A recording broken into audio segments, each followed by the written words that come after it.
You are sitting in your car. The engine is off.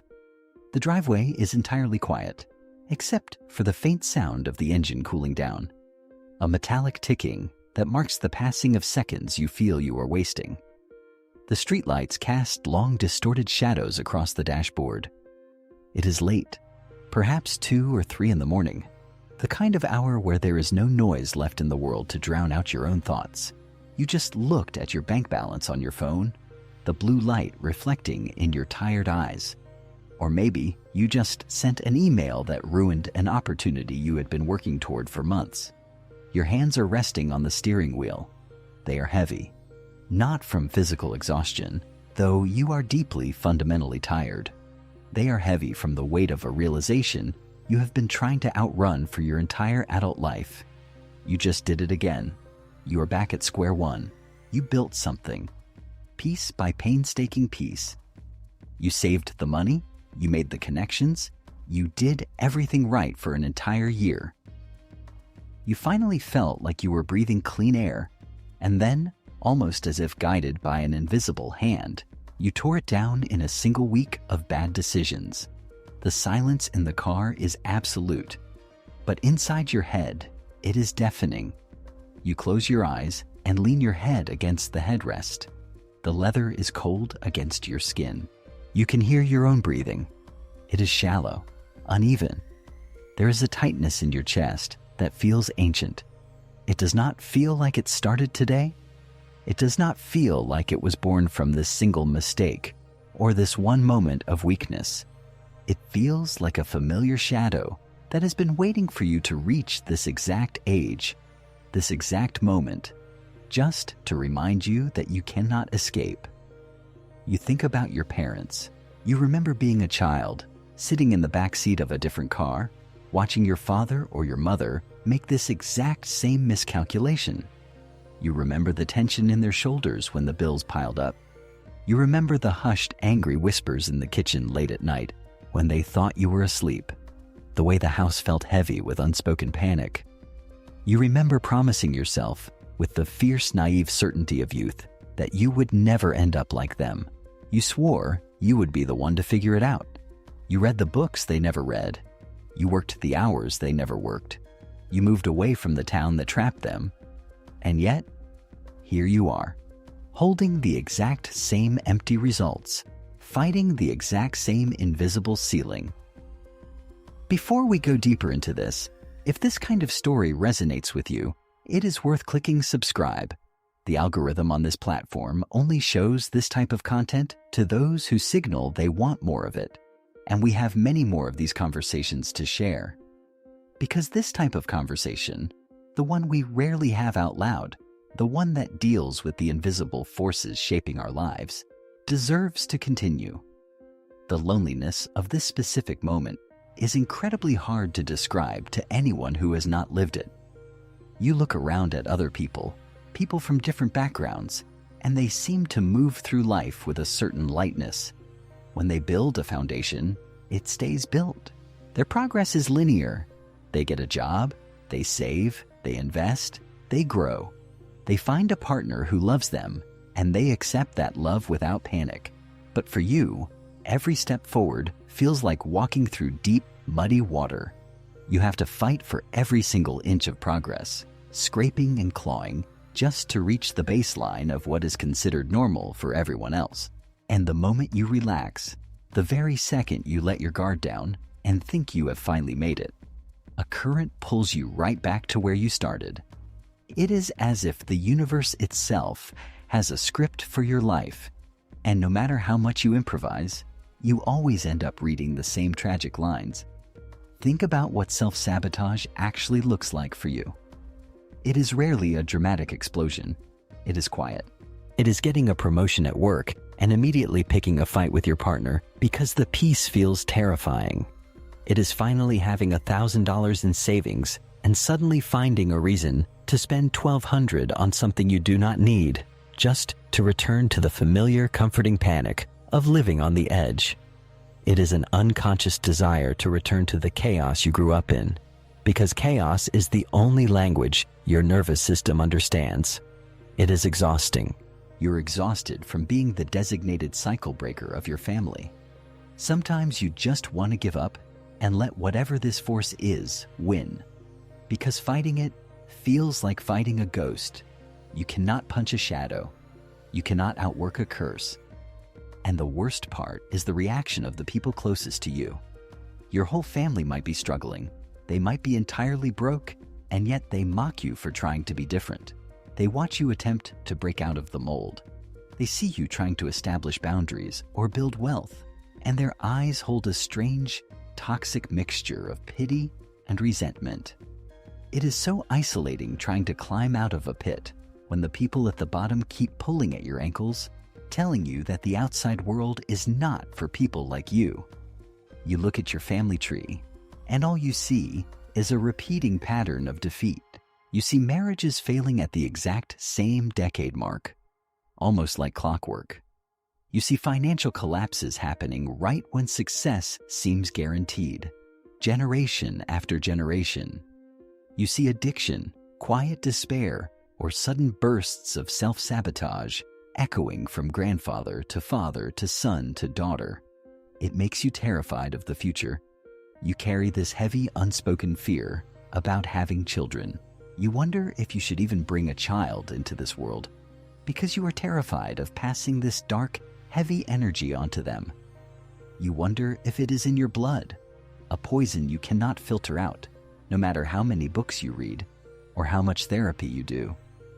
You wonder if you are destined to watch your own child sit in a car 20 years from now, feeling this exact same ancient tightness in their chest. I have been sitting with this for weeks. Growing up, my own household was a battlefield between two completely different interpretations of why things repeat across generations. My father was a historian of ancient religions at a university in London. He was a man of British empiricism. He dealt strictly in facts, in rational choices, in the cold, hard logic of cause and effect. To him, if a family struggled financially for 3 generations, it was simply a matter of poor economic habits being modeled and repeated. It was behavioral. It was practical. If a marriage failed, it was poor communication. He dismissed any talk of family spiritual patterns as mere superstition, the comforting lies of people who refuse to take responsibility for their own lives. He would sit at the head of the dining table, enveloped in the smell of his pipe tobacco, and declare that history was nothing more than a series of choices. But my mother grew up in Nsukka, in Nigeria. She was a devout Catholic, but she also carried the older, deeper knowledge of her ancestors. The red dust of Igbo land never really left her shoes, even in the rainy streets of London. I grew up watching her perform protective rituals she never fully explained. She would draw specific symbols on our doorframe with quiet, unbothered certainty. The smell of incense and old paper always lingered near her room.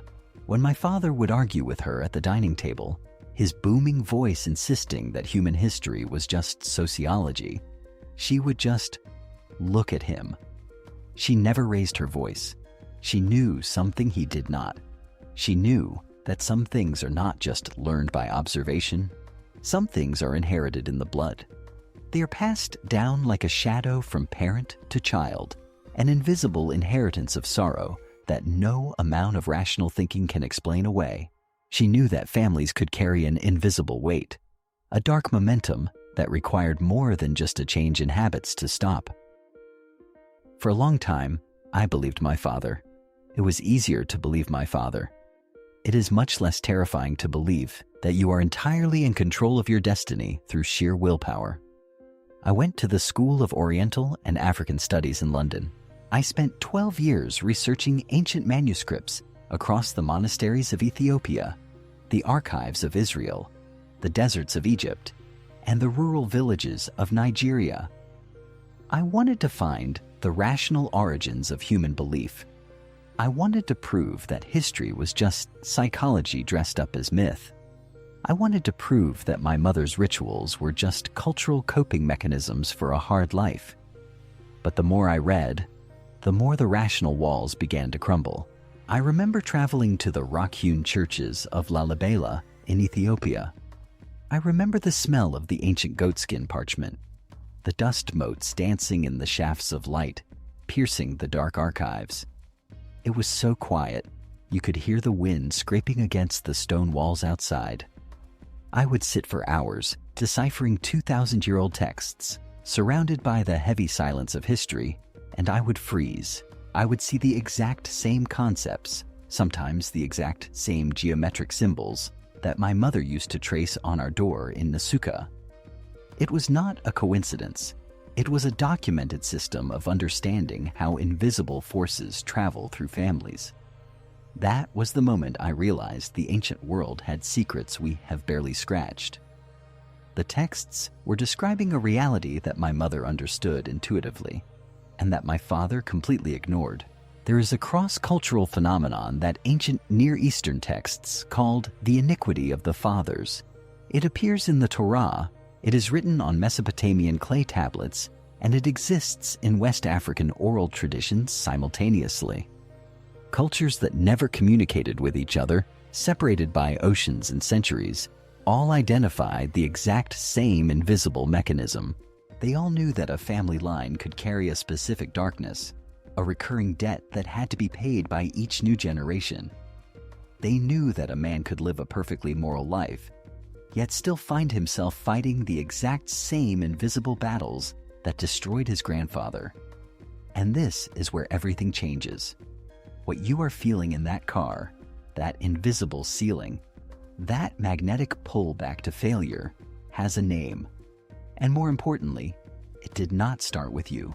What you have called your personal failure, your lack of discipline, your inherent flaw, is actually a deep, generational transmission. You did not learn this self-sabotage. You inherited it. You are responding to a script that was written long before you were born. You are fighting a war that started before you even took your first breath. We no longer have to rely solely on ancient manuscripts to prove this. Modern science has finally caught up to what the ancients knew thousands of years ago. A prominent researcher at Mount Sinai Hospital, Dr. Rachel Yehuda, conducted groundbreaking studies on the epigenetic inheritance of trauma. Her research demonstrated that severe stress and trauma literally alter gene expression, and this biological alteration is passed down to descendants. It physically changes their stress response. It alters their cortisol levels. It wires their nervous system for a threat that no longer exists in the present, but existed in the past. Think about the profound implications of this. In laboratory experiments, mice that were taught to fear a specific smell passed that exact same fear down to their children and their grandchildren. The grandchildren would panic at the smell, even though they had never experienced the original trauma. This is the biological equivalent of a generational curse. It is documented in the descendants of those who survived extreme historical tragedies. Families can transmit the same wound, the same panic, the same failure mechanism across generations without a single member being consciously aware of it. Science confirms that chronic anxiety, coping mechanisms, and emotional reactivity are transmitted almost identically to genetic traits like eye color or height. There is a non-genetic heritability of failure and dysfunction. You are carrying the biological memory of your ancestors' unsolved crises.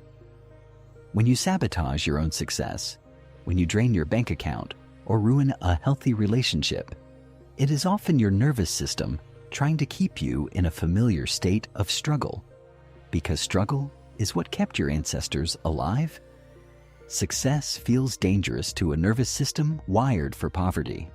Peace feels like a trap to a nervous system wired for war.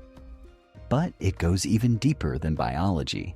There is a psychological researcher, Mark Wallen, who wrote extensively about how inherited family trauma shapes who we are. He argued that unhealed family pain manifests in descendants as physical symptoms, phobias, and self-sabotage patterns that feel entirely inexplicable. You might have a fear of success that makes absolutely no logical sense in the context of your own life, until you look back and see that your grandfather lost everything he had the moment he became successful. Woolen points out that acknowledging this ancestral origin is the absolute first concrete step to breaking the cycle. You cannot fix a wound if you are treating the wrong patient. And for most of your life, you have been treating yourself as the patient when, in reality, the wound belongs to the lineage. There is also the profound work of a prominent researcher who developed family systems theory. This framework proves that emotional reactivity and chronic anxiety operate like a closed circuit within a family. This means families can transmit the same wound across 8 generations without a single member ever realizing what is happening. It is not just about bad habits. It is a deeply ingrained system of survival that outlives its usefulness and becomes a prison for the descendants. Identifying a generational pattern is not the same as assigning blame. A doctor who diagnoses a hereditary condition is not blaming your parents. They are identifying the root cause so the right cure can be applied. The goal here is taking full responsibility for the cure, not passing blame backward. Your ancestors were likely victims of this same invisible current. They did the best they could with the awareness they had. They survived so you could exist, but they did not have the tools or the safety to sever the root. They merely endured it. You are the first one in the line with the opportunity to do more than just endure. The ancients did not call it epigenetics or family systems theory. They called it a spiritual shadow. They called it an unclean spirit of the bloodline, and King Solomon understood exactly how to deal with it. During my research into Solomonic literature, I found that Solomon possessed a profound divine wisdom specifically designed for expelling these destructive, recurring forces. It was not about managing symptoms. It was not about learning better financial habits or going to therapy to talk about your feelings indefinitely. It was about severing the root entirely so the pattern could never return. It was an extraction. The 1st century historian Flavius Josephus documented this in his Antiquities of the Jews in Book 8. He recorded that the Solomonic method was designed specifically to ensure that forces of destruction could not come back. Josephus describes a man named Eleazar, who, in front of the Roman Emperor Vespasian and his entire army, used a specific Solomonic formula to extract a destructive spirit through the nostrils of an afflicted person. The scene is described with vivid detail. The heat of the day beating down on the Roman soldiers, the heavy silence of the court as they watched in disbelief. Eleazar placed a ring containing a root prescribed by Solomon under the man's nose, drawing out the invisible force that had tormented him. And then, crucially, he commanded it never to return, placing a cup of water nearby and demanding the entity knock it over as proof of its permanent departure. The emphasis in the ancient texts is always on permanence. Breaking the chain means removing the legal right that this shadow has to follow your bloodline. It requires a deliberate, informed act of spiritual and psychological separation. You must stand in the gap and declare that the transmission ends here.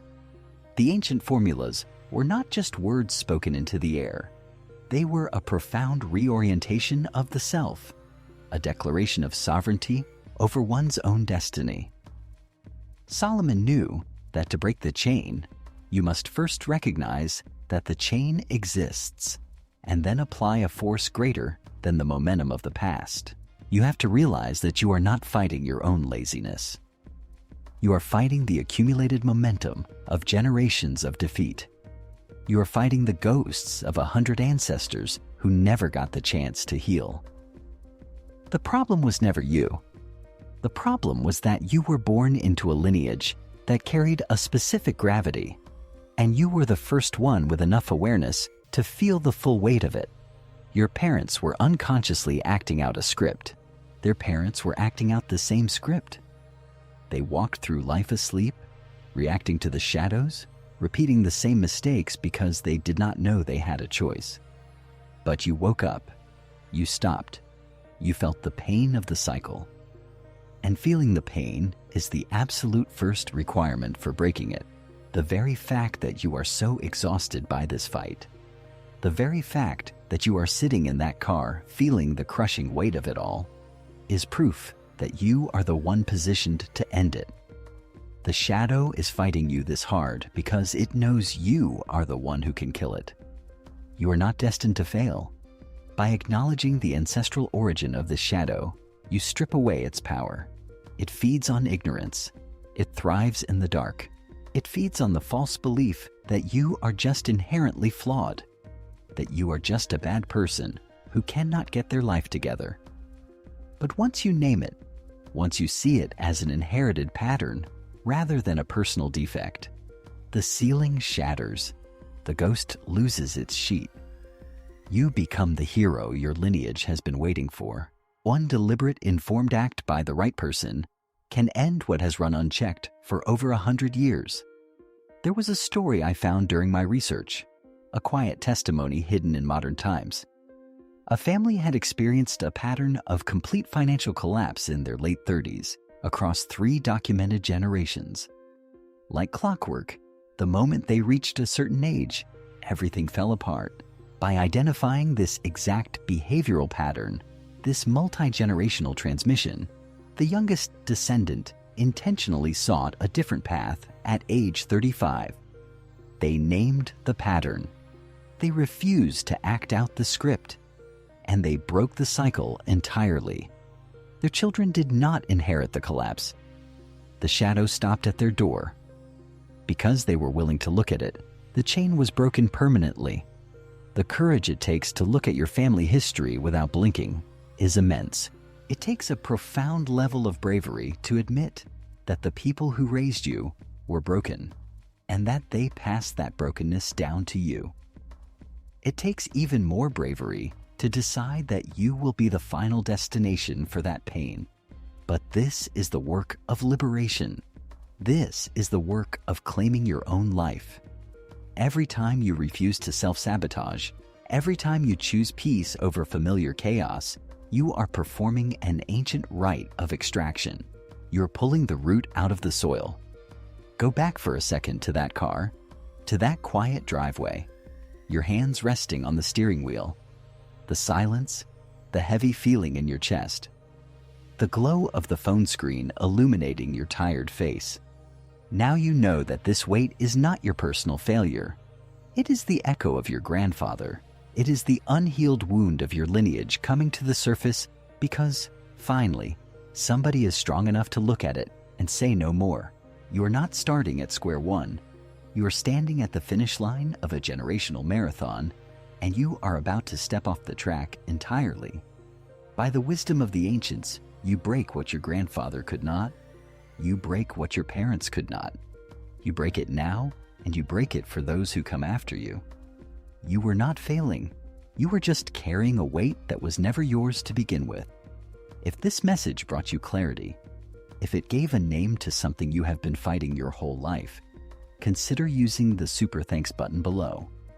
It is a way to support the immense amount of research that goes into uncovering these ancient truths in the archives.